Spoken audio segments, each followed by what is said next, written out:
Hi guys, in today's tutorial we're looking at objects which are moving either upwards or downwards but inside other objects. So that might be, for example, a rocket when it's taken off. We might be considering what's happening to the astronauts inside the rocket and the forces acting on them. And one of the contexts which comes up quite a lot, or used to come up quite a lot historically in higher physics questions, is objects inside lifts. And what we'd be doing is we'd be looking at the forces acting on the object inside the lift as the lift moves up or down, and the lift might either be accelerating as it leaves one floor to go up to the floor above. It might be decelerating as it approaches the upper floor. It might even be in between and just moving at a constant speed. So those are the kind of scenarios that we look at.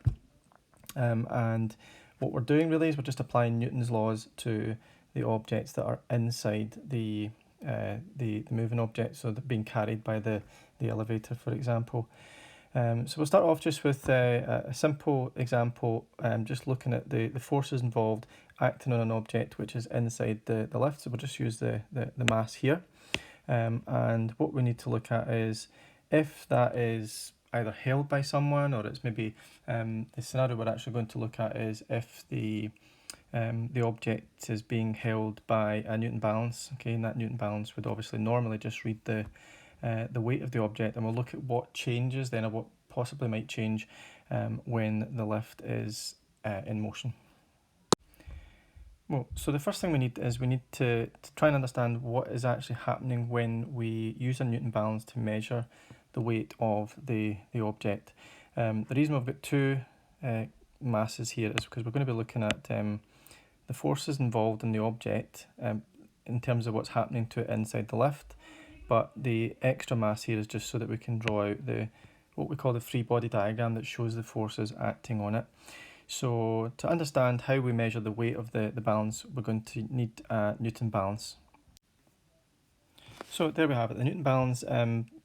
Basically the mass hooks onto the Newton balance, and because the mass is being pulled down by the weight of the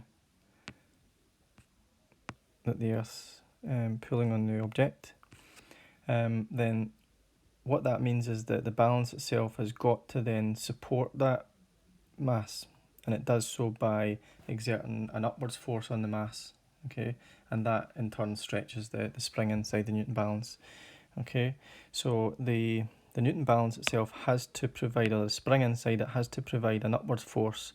Basically the tension that's in the spring provides an upwards force here so as to hold the mass in place, and normally that tension would be equal to the weight. So these two forces would be equal because the object's stationary and its balance forces, and in that situation the Newton balance would read the weight of the block. Right, okay, we need someone to hold the Newton balance. Right, there we are, got that big tall chap there to hold the balance. So so he's basically supporting the balance, which is in turn supporting the block. So we're looking at what happens if the lift is moving up.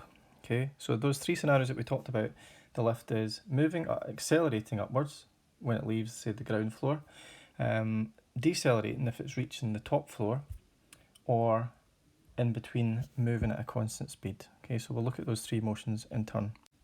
Right, okay, so I've decided just to deal with the most straightforward one to begin with. So the lift either moving at a constant speed, which it turns out the forces involved in that would be the same forces if the lift were actually at rest. So these are the two scenarios, but it's the same forces that are involved.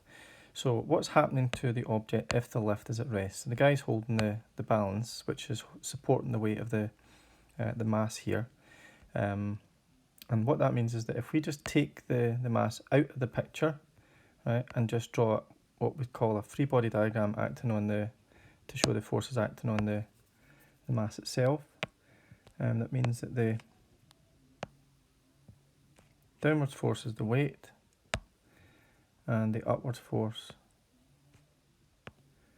is what we would call the tension in the Newton balance. Okay, so that's basically the force that would be on the reading here on the Newton balance, because the tension in that spring, the stretch of that spring, is such that it it reads off the force that's on the scale. That's how the Newton balance has been designed, so that the spring matches the stretch of the spring reads off the force that's on the scale there.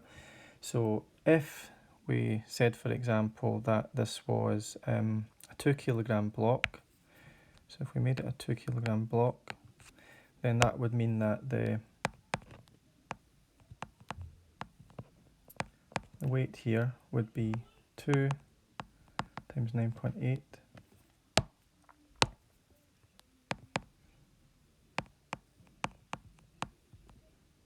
19.6 newtons, and that would mean that the tension is also 19.6 newtons. So that's what happens if you're using the Newton balance at rest. Obviously the tension would be the same as the weight of the block itself. Okay, so the earth pulls the block down, and the spring pulls the block back up. Okay, and that in turn stretches the spring, and of course we get the reading of the balance from that. But we're only really interested in what's happening to this 2 kilogram mass. Okay, alright, so that's a scenario if the object is at rest or moving at a constant speed. Okay, so we're going to look at the second scenario. So now we imagine that the lift is actually on the ground floor and it's just beginning to accelerate upwards. Okay, so to try and understand what's happening in terms of the forces here, in order for the lift itself to accelerate upwards, it's obviously got its own weight pulling it down. The tension in the support cable here that basically lifts the elevator up, that tension would have to become greater than the weight. Okay, so if we look at what's happening to our 2 kilogram mass, the same thing's got to happen. If it's going to accelerate upwards, then we need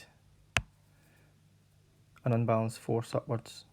So we still have the weight acting downwards, and the weight is still 19.6 newtons, because that's the weight of a 2 kilogram block. That doesn't change.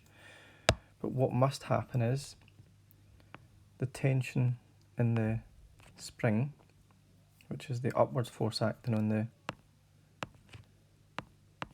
the mass, that's going to have to increase and become greater than the weight. Okay, so our understanding of what's happening here is that the lift's accelerating because this tension force in the cable becomes greater than the weight. If we then look at objects inside that accelerating object, inside the accelerating lift, then we need to look at individual objects and the forces involved in them.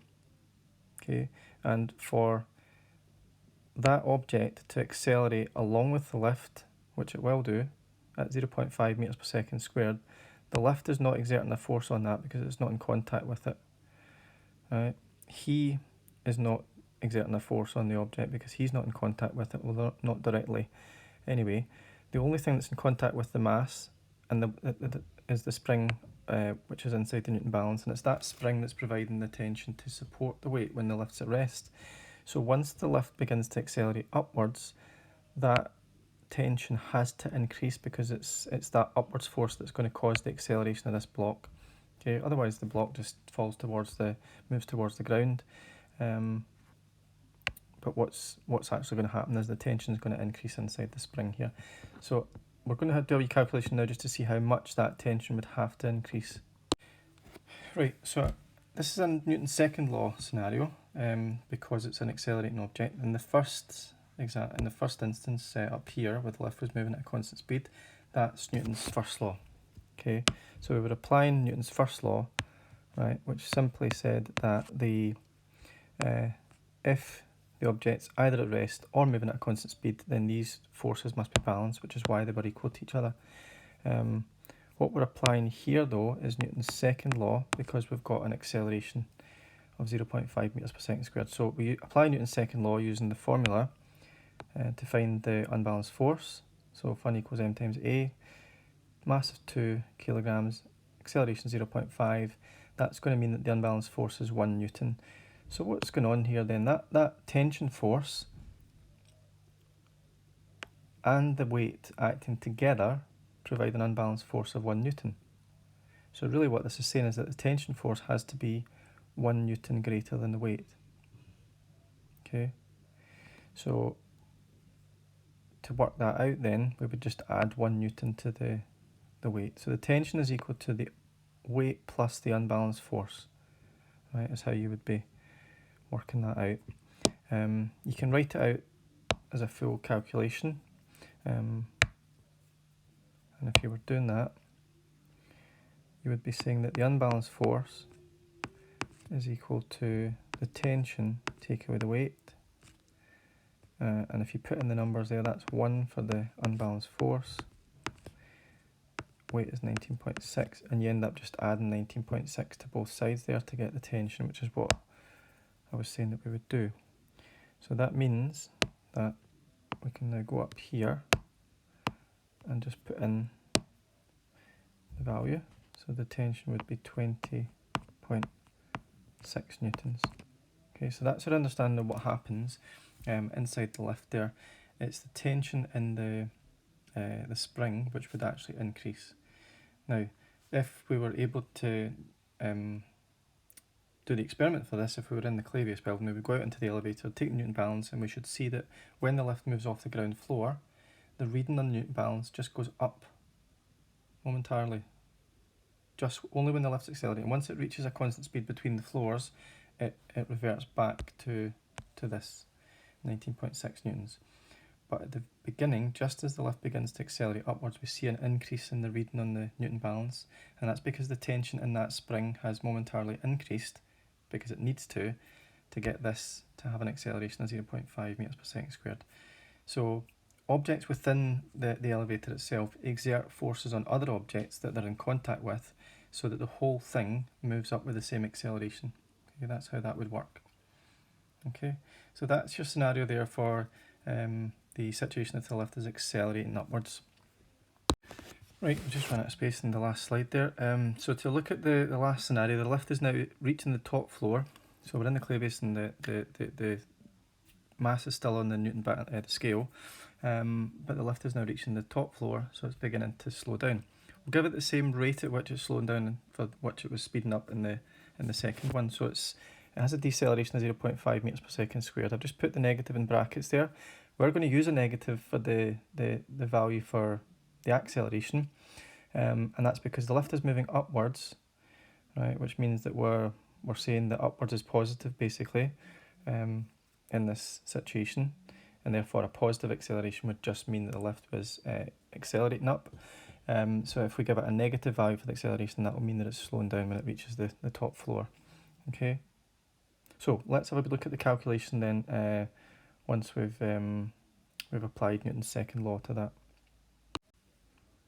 Right, so first thing I need to mark in here is the forces acting on the mass again. So the weight is still 19.6 newtons, not going to change.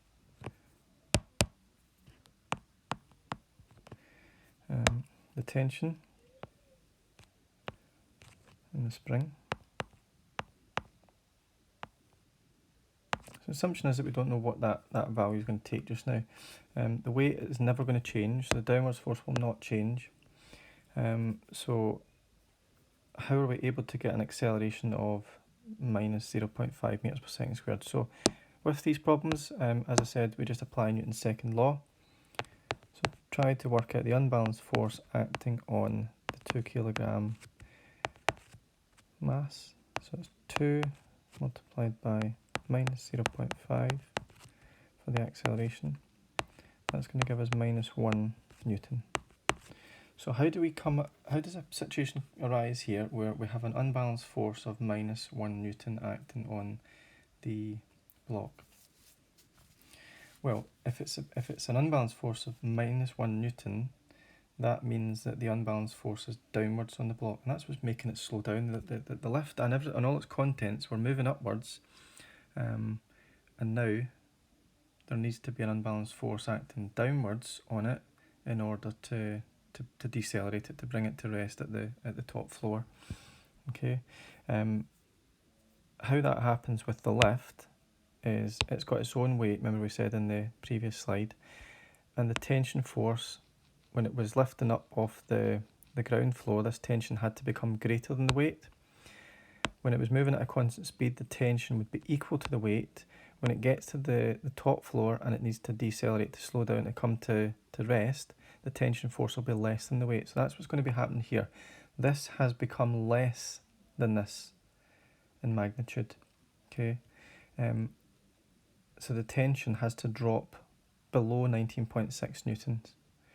Okay, so that means you're going to have an unbalanced force downwards. The weight hasn't changed throughout. All that's happened is your tension force supporting the weight has just dropped off a wee bit, and that then makes it an unbalanced force acting downwards.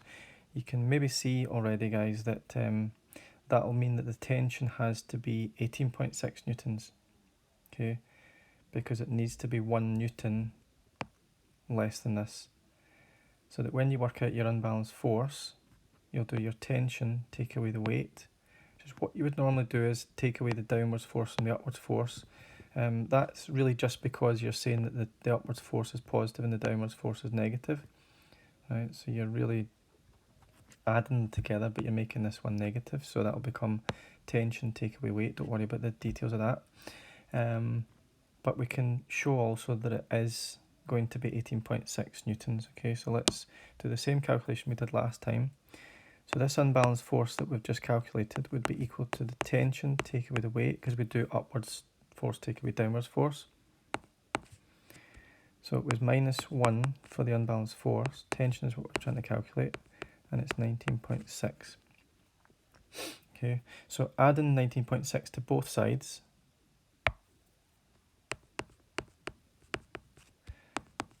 just using the balance method, that's going to leave us with tension on the right here.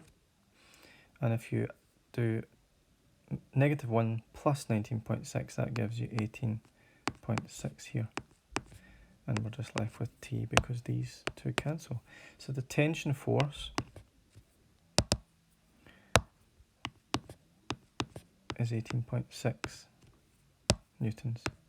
So the tension force is going to be 1 newton less than the weight, which is kind of what we were showing there when we found that the unbalanced force was -1 newtons. Okay. Okay guys, so quite a lot to think about there in terms of what we've learnt about the forces acting on an object inside another moving object, like the mass inside the elevator here. The 3 scenarios that we looked at involved changes to the tension force here. If the lift was at rest or moving at a constant speed, then the tension was equal and opposite to the weight. If it was accelerating upwards, then the tension had to become greater than the weight, and if it was decelerating, still moving upwards though, then this tension force would drop below the weight to 18.6 newtons. And that's actually what you'd observe if you did the experiment in the Clavius in the elevator there.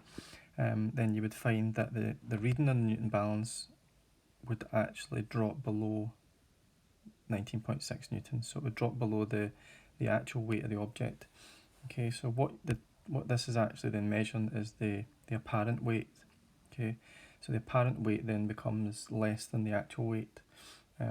It's not that the weight itself has changed, it's just that the tension in the spring there changes as a result of the deceleration. Okay, the weight still stays fixed at 19.6 newtons. It's only this tension in the spring that's changing. Okay, and therefore it gives you a different apparent reading for the weight of the block, but the block hasn't actually changed weight at all, of course.